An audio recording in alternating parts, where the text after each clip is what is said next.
Jeremy, welcome to Acadad, the Awesome Dad Show. How are you? I am amazing. Thank you, sir. It's really great to be here.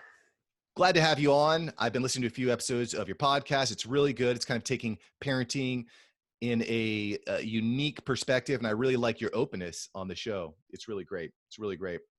Well, I figured that way I have less stuff to remember if I just tell people what's actually going on. That's fair. Honesty is the best policy, right? I'm told. So I want to start off here. One of the things that you are very passionate about, Jeremy, is martial arts. So I want to ask you, how important has martial arts been in developing you as a parent? It's actually been life-changing and literally the most important thing. Wow.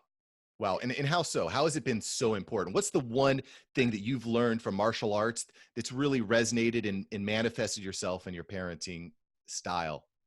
It's not one thing, it's all the things, honestly.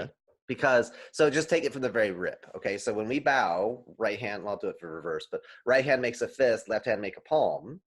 And that right there, the fist represents the tiger, it represents the physical world, it represents what you can see.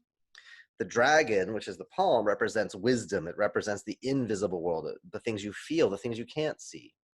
And the two of those working together, for me, growing up, my dad read a book called Games People Play, and it was all about the dysfunction and the ways people manipulate to get energy. The problem with that book is it never said what to do to actually fix any of that stuff. It just said, here's the games, here's how to break the game. That's it. And so growing up, my dad using that tool, it actually broke our relationship. It broke rapport at times because he would identify the game, but having never read the book, because I'm, 8-year-old kid, it just made it hard to have any conversation or any flow. So when I began studying martial arts, the games we play, the tiger, that's all about how we get energy. We either motivate it in positive ways or we manipulate it in negative ways. But we're all energy addicts. We literally need that or we're going to die. And so then the story, the dragon, that's the story, that's the justification for the game. The game is the behavior and the story is the justification. So when you begin to look at yourself as a parent, you look at your kids, you're going to see this constant interplay of behavior and justification, this tiger and dragon, the story and the game. Then you begin to start learning how to create win-win games. I feel good, you feel good, then we can work together and move forward together. And then we can create a more powerful story that's going to strengthen our identities. In martial arts, everybody talks about black belt excellence, right? What is black belt? In Jungian psychology, it's the hero archetype. Who is the hero? Who is to borrow Nietzsche, the Übermensch, right? Who is that superior person in your mind? And then project that outward, you're never going to be it, versus, well, just be that person now. So you want to be a black belt, you'd have more focus. Great, work on your focus. Don't wait for the fabric to justify. Let's practice now on your focus and your paying attention and your discipline and your confidence. Let's build that stuff. And so that's why I say it's touched on all the things, because I'm a big fan of a bunch of stuff, and it really helped me to integrate a lot of that stuff together. So that's fascinating. One of the things you mentioned was that your father had identified this problem, but wasn't able to identify the solution. So what I'm hearing you saying is that when you picked up martial arts, that was the solution to the problem that he had kind of shown you there's this problem. So what's a practical way that you were able to apply this game, the sense of game or this concept of game? What's a tactical way that you actually put this into practice with your parenting and with your kids? What's a game that you maybe set up to kind of show them these concepts? Yeah, so for me, a game, really there's 4 variables. And in our system, space, energy, time, and then the human body. The human body is the style of play, right? What's the best dessert? Everybody has a different answer. So what fulfills you as an individual, that's your unique style. So what fulfills my wife, what fulfills my son, what fulfills my daughter, it's all different. What fulfills me? And that's okay. That's the way they play the game. But the space, the energy, and the time, it all makes a box. The space is the boundaries. What is a go, no go, right? When somebody, we're tickling them, they say stop. We stop first time. We don't egg them on, do it 2 or 3 more times. They say stop, stop means stop. And we back out because we're teaching respect for boundaries. We're teaching consent. I mean, we're adding in some layers of you're the boss of your body. No one has a right to touch that permission. Same thing we do in the Kung Fu school, same thing we do in life. Energy is all about your rules. It's about, are we playing touch? Are we playing tackle? Are we playing tag? Hmm. right? Are we playing rugby? Because those are all different games and they have different sets of rules. So I have the boundaries, the space that we're in, but then I have the energy, the way that I show up in that moment. Some families, you say what you have to say, however loud you get, how loud you get. Other families, you don't raise your voice. Well, Right. our family, we say what we got to say. And if you need to go for a walk and cool yourself off, then you're allowed to leave. You get a 5 minute. You can put yourself in timeout, not other people, but put yourself in timeout, calm, cool, collected, then you can come back to the conversation. So we've got some rules around that. And then the I time, just want to point out that's a really practical and important thing to do. With a 3.5-year-old, temper tantrums happen, and I don't necessarily get angry or upset at my daughter because mhm, that's part of a 3.5-year-old's existence is handling challenges. I say, look, go in the corner, calm down. When you're ready to come back out, you just let me know and we'll go from there. right? Well, usually what Yeah. we'll do is we'll give a time constraint. If they're 3 years old, they get 3 minutes to calm down. And then we'll go engage them and go, now, why are you over here? What happened? What could we do differently? I still love you. I think you're an amazing person. We just need to change what we're doing a little bit. Hmm. And that way, then we bring them. Then my wife taught me this. It's like how you bring them out of timeout, you re-socialize them. And what are we going to do different? Because we're now learning to help them separate their behavior from their identity. Because little kids don't do that. It's not I did bad, it's I am bad. So we've got to, I love you, I don't love what you're Mm. doing. And we literally use that language track because it helps the kids to separate I'm lovable, just me. I'm worthy of love, not if I do these things, then I'm worthy of love. No, no, no. We love you. That's not going anywhere. We're not happy with this. This needs to change. So So repeat that one more time for you. You said, I love I you. I love just don't love the thing you're you. doing. I don't love what you're doing. I don't love what's happening. I don't love this exchange, whatever Yeah. the dynamic is in that moment. So Evie goes to timeout. She lost dessert. She got in trouble. She did whatever. But then we give her the possibility she could earn some of her dessert back sometimes. Not all the time, because some days it's you effed up and you violated our family rules and there's consequences and you can try tomorrow. Yeah. But I love you. I don't love what's happening. We need you to be a better listener. Can you fix this? I Okay, like that a lot. That's really practical. Thanks for sharing that. yeah, I yeah. like that a Well, I lot. think if you can do this for the rest of the night, I think you can earn back half of your dessert. Yeah. And that Well, way, and so what I think is interesting about that is it's that seems like a useful tool for instilling confidence in your kid and self-worth because like you said, they might have a hard time separating their actions from their own identity. It brings me back to an interview I did with Jason Kreidman, who runs a YouTube channel called Dad University, where he doesn't tell his kids he's proud of them. He tells his kids you should be proud of yourself. mhm. And I think it's kind of in line with that. It's just it's a small tweak to your language that can potentially have a large impact on their mental health and their well-being. Yeah, absolutely. It's really about where their identity is, right? Mm. You're able to fix this. We almost always give her a way to recover, at least partially, because we want her to think about resourcefulness and how can she fix this. It's not a done deal. Nobody's dead.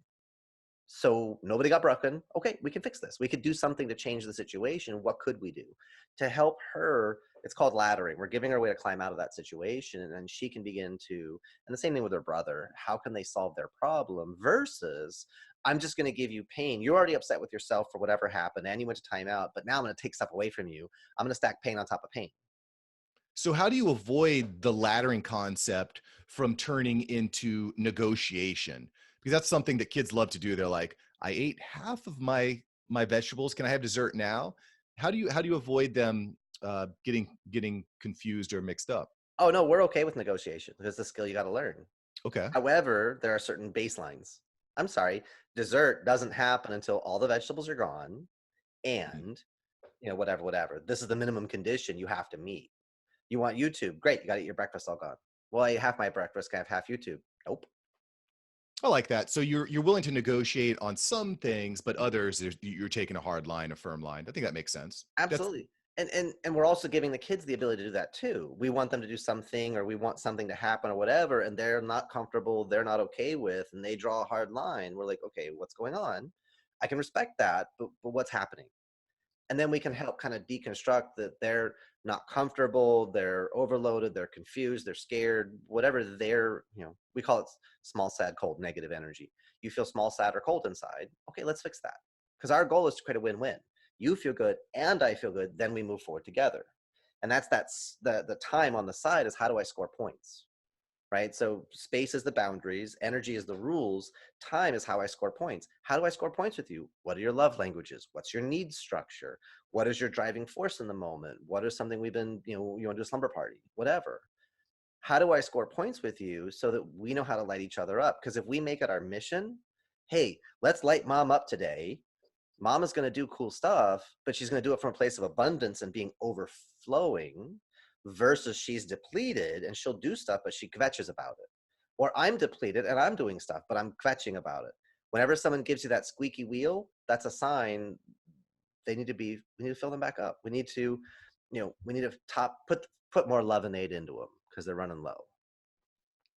So what's an example of a time where your kid was feeling a little empty or cold on the inside, but you were able to give them a game that they could play, right? A Mhm. theoretical game that allowed them to kind of climb out of that and become more self-confident. Do you have any good examples of that, Jeremy? Yeah, yeah. So the boy was visiting. He's my stepson, and he was visiting for the weekend, and he got upset about something. It didn't go exactly the way he wanted. Transition day is never easy because we engage with him differently than his dad does, and so he's upset. He's hiding under his blanket. He's on the couch, but he's got his feet sticking out.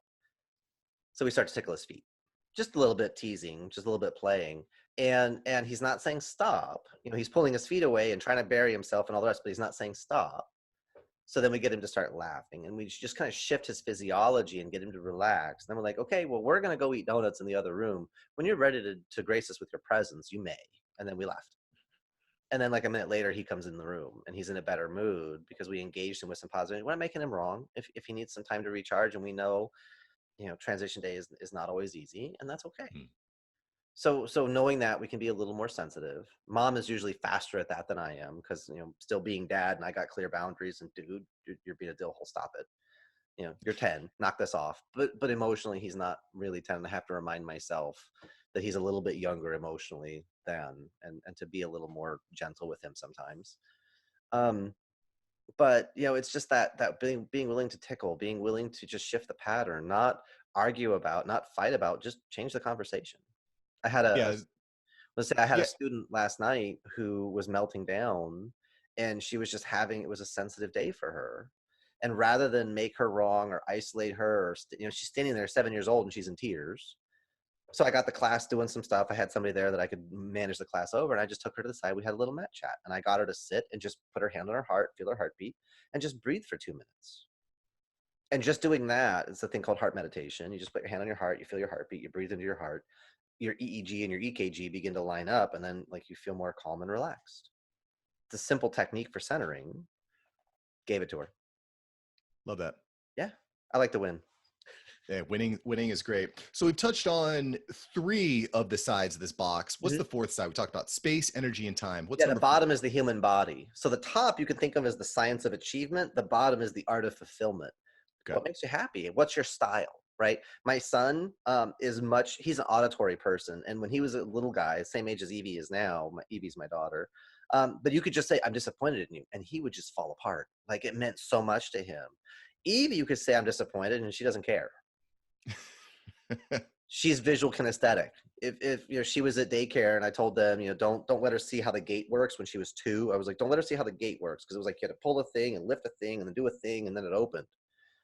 I come back like that night or the next day and she's letting kids out. And I was like, she saw what you guys didn't she? And they were like, yeah. It's like, I told you. Anything she sees, she will reproduce. She's really visual. She's smart. She sees and she can copy. Yep. Yep. So Kids. I mean, recognize. that's what kids are. And I think we talked about this a little while ago. Maybe it was on your show, but you got to be a role model because they're going to mimic everything that you do. It's really incredible how that transpires. Yeah, it's crazy. They're always paying attention. There's a quote I have. I think it's from Robert Fulghum. Never be afraid your kids aren't listening. Be afraid they're always watching. Wow. I like that a lot. And that was something that actually came up with my interview with Mike Garofalo last week was just that. Your kids will just say something out of the blue and you're like, "Whoa, where'd you hear that?" And like, "Oh, maybe that's from me." So you got to be careful. Like you said, they're always watching. That's really Yeah. remarkable. Well, when they're young, they especially when they're before they use language, they're modeling the dominant personality traits that they see in the environment because that's how energy flows. That's what they model. And a lot of times it's behavior that we're not happy with in ourselves. Then we go to suppress it and they go, wait, I got energy, I got attention. And then they do the behavior more. Mm. Right. When my daughter was 2 in my old Kung Fu school, we had, pipe conduit that went up the walls for electricity. And she's 2 years old. She's 6 feet up in the air climbing the pipe. Okay, let's just go over here and let's just go do this thing. And then we blocked her access, and that's all we did. There was no energy. Not, oh my God, what are you doing? Get down from there. You could have died. And we put all this energy, and she's going, wait, I did what? And I got how much? And off she goes. Because Wow. if we feed energy, they're energy addicts. Wow. So it was just, hey, no, not a good idea. Moving on. I want to lean into this a little bit because this is so important. And it's one thing. I was at Disney World last week, and the amount of times I heard parents yelling at their kids for whatever reason, it was just happening all around. Yeah. And that's fascinating because the kids, yeah. So what are your thoughts on that? A parent yelling at their kid? Because this happens all the time. And look, I'm not perfect. I just want to put a disclaimer there. Well, I've raised my voice towards my child before. The way I handle it on the back end is I get down to her level and I say, look, I'm sorry. I should have lost my temper, and yep. I still love you and this and that. But what do you think the impact is of that? Let's lean into that a little bit more. Well, there's a couple things. First, full disclosure, I've yelled at my kids. I yelled at Evie so much one time she threw up. I mean, actually more than one time when she was a baby, because that was her defense mechanism. Because she was tubed. She was in the hospital for 13 weeks when she showed up because she was 14 weeks early. And so she was extubated, or she extubated herself, but she was intubated. And so there's some damage in here, we think. But yeah, so we have different ways that we learn and communicate. And when you use your words and they're not listening, the instinct is that I make it louder and bigger to get their attention. And sometimes that will work and sometimes that's appropriate. But what I've found is anything you do twice and it doesn't work, then you change. So if you say the kid's name and you say the kid's name again, maybe a little bit louder, both times, no reaction, then you go find what are they doing and you block their vision, go, excuse me, eyes on me, thank you. And then you carry on. Yeah. Or like you said, you get down to their level, you change. Because a lot of times, especially with teenagers, we've trained them that we don't actually mean what we say until we're standing right over them, yelling in their face. And then they go, oh, okay, you actually mean it. Because if you yell from the other room, yeah, that was a 2. I got time. And then you come to the doorway and you say it, that's a 5. I still got time. And then you're right here. Oh, that's a 9. Now I got to take action. Now they actually mean it. So you're training each other. So how do you avoid that lack of relevance to what you're saying? How do you avoid that problem where, okay, it's only at a 1 or a 2? How do you go straight to 9? Because if there's one thing, this is probably my biggest flaw, is I hate repeating myself. It drives me nuts. How do we make it so that we can say something once and that kid's like, and your child's like, okay, dad means what he's saying? So the first thing you got to realize is that doesn't happen until like 13 to 15 years old. Okay. That they have the capacity to go, oh, he means it, let me take action. That's self-driving stuff. Give me 1 second, I'm gonna sneeze. And of course, then you think about the sneeze and then it stops. Sneezing on the truth.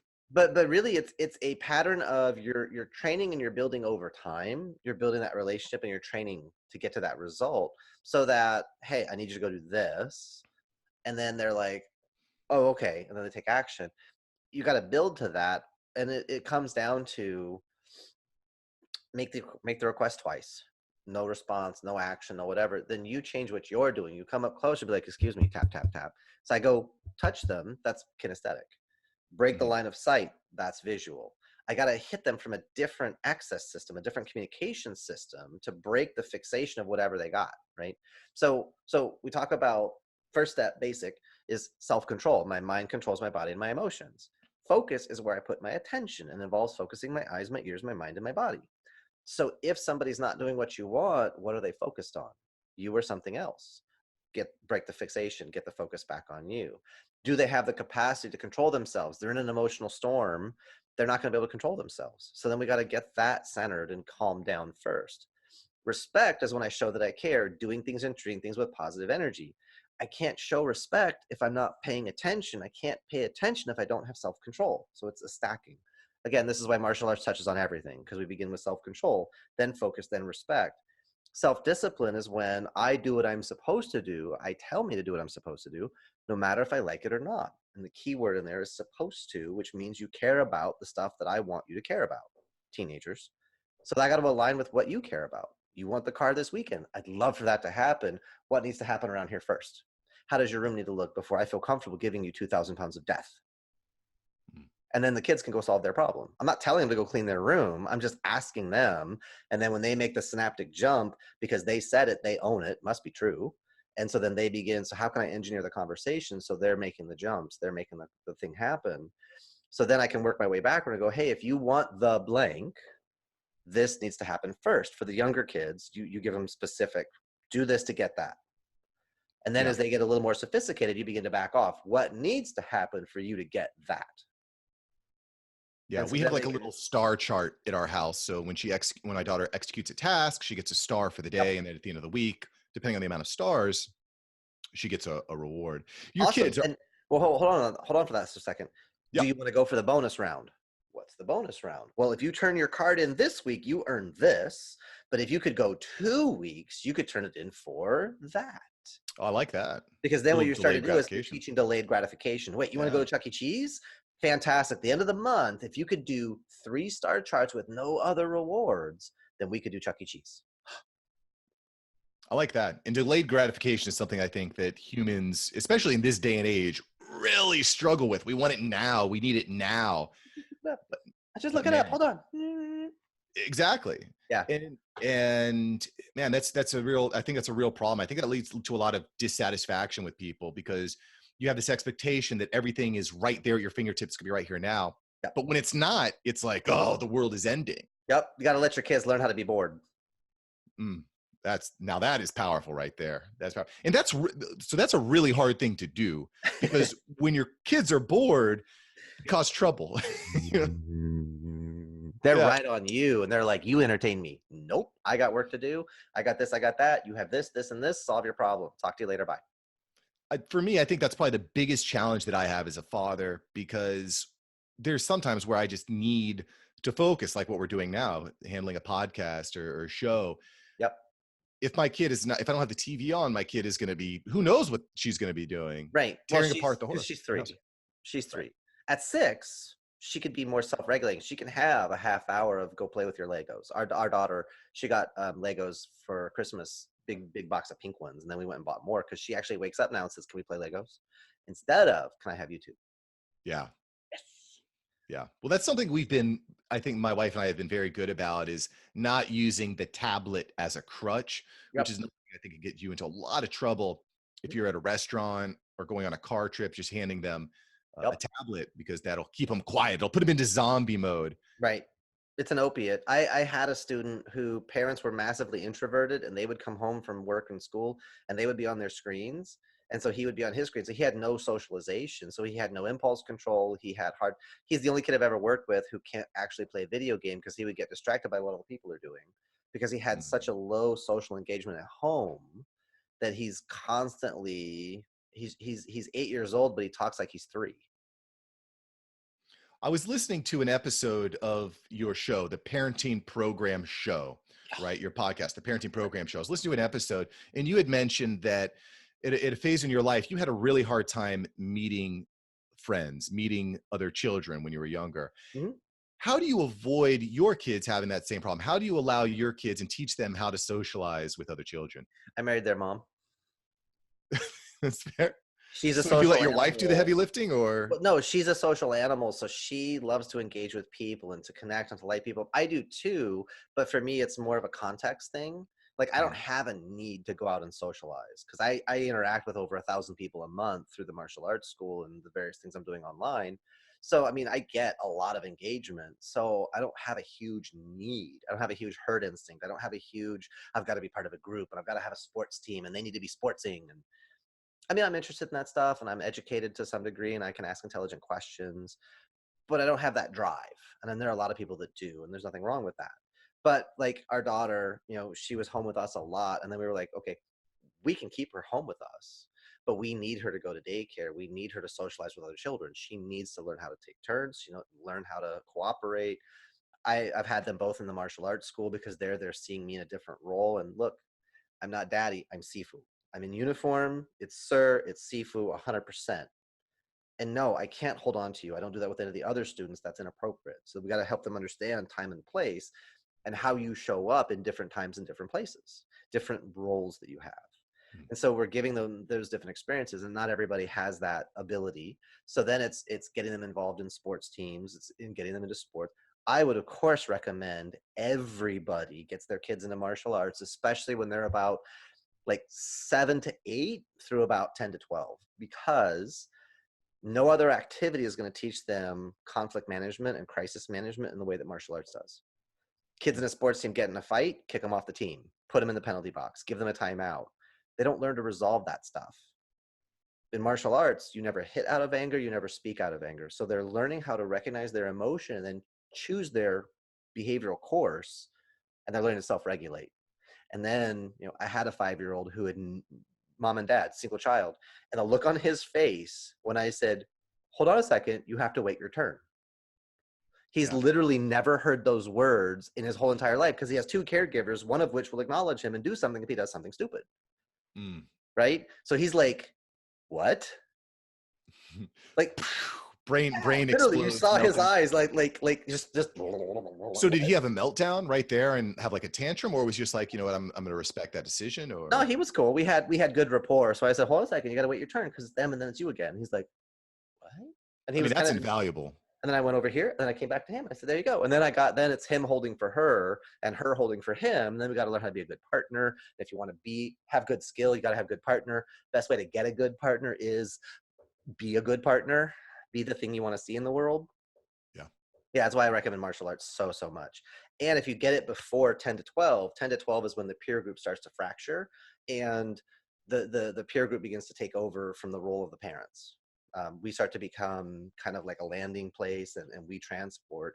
We become no longer the starring role. We are now support players.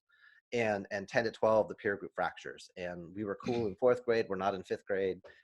For your friends lost their freaking minds. They may or may not get it back. Don't worry about that. It's not about you. It's about them. I do some coaching around that with my students, 4th, 5th grade, 9, 10 years old, because you do see that, and kids take that personal. They don't like me anymore. Something's wrong with me. No, that's their deal. You're amazing. You keep driving forward. They're dealing with some stuff. It's the And different phases of parenting. Your kids are going through different phases. yeah, And I and think a lot of parents, at least I do, I have this tendency of putting myself in my kids' shoes and saying, well, why don't they understand this? I understand this. yeah, you're right. Well, I've been working with families and kids for 25 years. So, and then I had another from 9 years old. I had a bunch of stuff going on. I quit smoking at 9. So I had a bunch of stuff that I had to work through. Hmm. So it's being able to let your kids again, let them struggle, let them have that challenge, because then they can recover themselves. Let them be bored. They can solve their own problems. Resourcefulness is the biggest gift you can give your kids, but don't like step back and let them drown. Yeah. Well, don't die, boy. You gotta Yeah.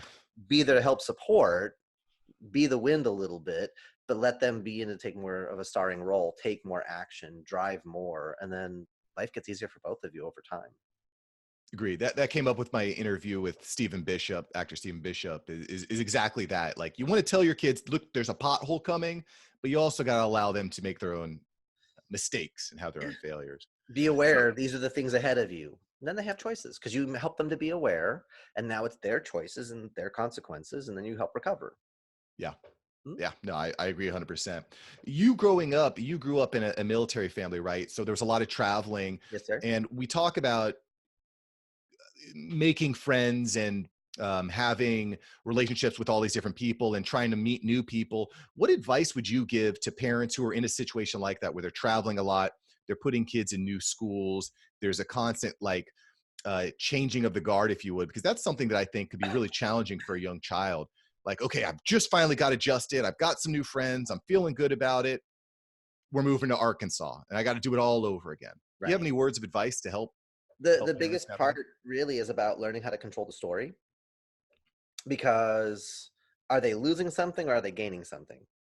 Mm, Right? I'm losing all my friends. I'm losing all my comfort. I'm losing all my certainty. Or I'm getting the opportunity to practice these skills and to make more friends, because in life, you're going to meet more people. Right? And the idea of what I call reason, season, lifetime. I got this from a friend of mine. God, her name escapes me. I can see her face right this second. I want to say it's Terry, but I don't know if it was Terry. But Reason, Season, Lifetime, we do this when we talk about like teenage stuff and suicide. And I'll give you guys the drawing really quick. Reason, Season, and Lifetime, so you guys can see the drawing on my forearm. Kind of. Yeah, there you go. So the first one's a plus sign. There we go, plus sign. Plus sign is a reason. This thing and this thing impact each other, and then they go their separate ways. The season is two parentheticals. It comes together and then it separates, and the lifetime is equal sign, straight channels. So, people look at the stories they tell, and this is one of the main platforms of the storytelling side, not the game side. But did that happen for a reason, a season, or a lifetime? Because if you take a painful moment, and I'm going to carry that with me forever because they licked the red off my candy when I was 2, so I burned the school down. I mean, that's somebody who's attaching to this pain point and they're making it become their lifetime story. Mm. Versus it was a season, and I had bad friends when I was 2 years old. They licked the red off my candy, which is why I found better friends. Mm. And so when you're moving, it's a new season. It's a new period of time. And that way we don't get overly attached to stuff. So you can attach to good stuff, but then you can soften the negative stuff by doing that season, or turn into a lifetime. I'm sorry, turn into a moment, turn into a reason, say, well, when I was 2, somebody licked the red off my candy. I didn't like it, which is why I help other people to have more red on their candy. So it's all about mindset. It's about shifting that mindset to focus on absolutely. It's all about the story is the justification for the behavior. So the story that you tell, there's a great line. I attribute it to Terry Pratchett. I don't know where it actually came from, but all stories are true, and some of them actually happened. Because they're just a hypnosis, right? Our unconscious mind, our conscious mind is somewhere between 50 and 137 bytes of data a second. Our unconscious mind is 2 million to 11 million bytes of data a second, which means there's literally millions of stories you could choose to tell in any given moment of your life. Wow. Because we're constantly deleting, distorting, and generalizing. That's how the conscious mind maintains itself, is the unconscious deletes, distorts, and generalizes. And so because of that process, you could choose to see things in a new way. And you go, well, I had this experience, but what if you were a fly on the wall looking down on these 2 people? Right? When I do like negotiations in difficult conversations, you have person in position A, and then they jump to the other person's point of view in position B, and you argue your stuff, then you jump to their side, argue their stuff, but then you come up to position C, God's eye or the bird flying overhead. What do both people need to learn? And when you walk through those 3 steps, it literally shifts the way you relate to the information. And all of a sudden, flash of realization, and then problem solved. And so you can take these really, really powerful conflicting points of view.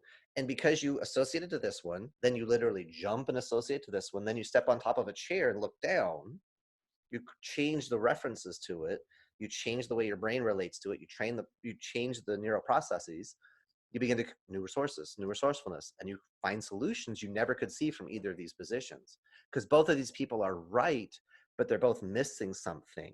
And when you get to that higher vantage and see the connection, you go, oh, they're both trying to get to this result from these 2 things. And you can integrate that. And you go up a level of thinking and connect it and go, oh, I got it. And then problem is resolved. That's fascinating. It's really fascinating. Changing your mindset, shifting the perspective. I like that a lot. I'm sure you can go on for a very long time on that concept. And if you guys want more of it, you got to check out his book. You got to check out the podcast. That's where you got to go. So before we get into the rapid fire portion of the show, Jeremy, why don't you just tell everyone where they can find out more about Jeremy and what you're doing? Okay, well, I am the only Jeremy Roadruck, Roadruck. I am the only Jeremy Roadruck in the world. Thank God. But so you guys search me online. I'm the only me. There's only about like 200 or 300 Roadrucks on the planet anyway. So Kung Fu Guy Jeremy is the other moniker I go by. So I'm on Instagram, Kung Fu Guy Jeremy, YouTube. I'm on Twitter. All those are Kung Fu Guy Jeremy. I am on Facebook, Jeremy R. the Kung Fu Guy, and then just Jeremy Roadruck. I have a professional and a personal. Much more active on the personal.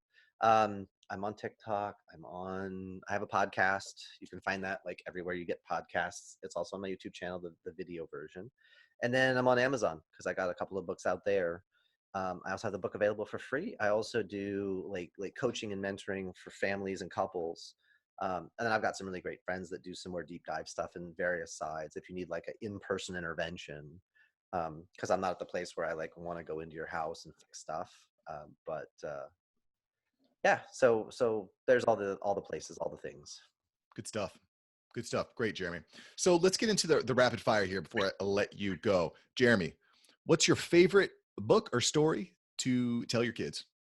Ooh, well, favorite book I haven't read yet to them, but it's Seventh World of Chan, which is an intermediate level of Buddhism, and it goes through like the history of Zen Buddhism through the different uh, patriarchs. Then there's part two is amazing, and everyone should read it because it gets into archetype projection integration. Love that. But at bedtime, story time, we do in the Great Green Room, which I have memorized. Excellent. I'm not familiar with it. I'm going to check that one out. In the Great Great. Green Room, there was a red balloon, a telephone, and a cow jumping over the moon, and three little bears sitting on chairs, and two little kittens in a pair of mittens. That whole thing. It's a little play. I've been reading to my daughter since she was born. It's part of our ritual for helping her go to bed at night, and it's still just part of the thing. She's 5, and we still do it. Awesome. Yeah, I love Favorite city to visit, Jeremy? it. Ooh, favorite city to visit. Oh gosh, been a lot of places. Probably Chicago. Okay. Yeah, so far I would say Chicago. I love going to Primitive, which is they sell museum quality stuff. They have like you walk in the place and around the corner there's a 20-foot tall, it's the root of some tree from Africa. It's 20 feet tall and like 6 feet wide, and it's just like, oh my gosh, that's amazing. It's $20,000. So I'm not really gonna buy that because I don't have a wall big enough for it. And if I have the 20 grand, I'm not gonna put it into a piece of wood. I'm gonna put it into other places. But it's beautiful. And they actually have, I don't know if they still have it, but they have a Buddhist temple, like parts of a Buddhist temple before it was drowned in the Three Gorges dam project in China. They have that available. It's like $350,000. Hmm. But it's like the actual stones, the walls, the paintings. But you can go in there and you can just kind of sit and they have meditative music playing. And it's just like, it's probably my favorite place on the planet, honestly. That Very and then cool. Glen Chi-town. Helen here in Ohio. Chi-town. Very cool. Yeah. Pineapple on pizza, yay or nay? Oh yeah, I like all kinds of weird, crazy crap. So yeah, pineapple on pizza, I would do it. Or if you could talk to anyone in history, who'd you talk to? Ooh, probably Zhuangzi, which is an ancient Taoist philosopher. But I got to understand ancient Chinese too. That's the caveat. Yeah, we'll give that to you. I'll give you ancient Chinese. You got that. Okay. Final question here for you, Jeremy. You have a billboard that can reach millions and millions of people. What are you going to put on that billboard? If you want a happy life, if you want a more fulfilling life, trade expectation for appreciation. You hit the nail on the head, brother. That it changes literally everything. When you no longer I don't expect her to do the dishes. She does dishes. I appreciate it. She doesn't expect me to do the dishes. I do it. She appreciates it. Yeah. It changes literally everything. Like, hey, thanks. That was really helpful. I appreciate that. Just saying that. It's just I got points. Trade your expectation for Appreciation. gratitude and appreciation. Love Yeah. that.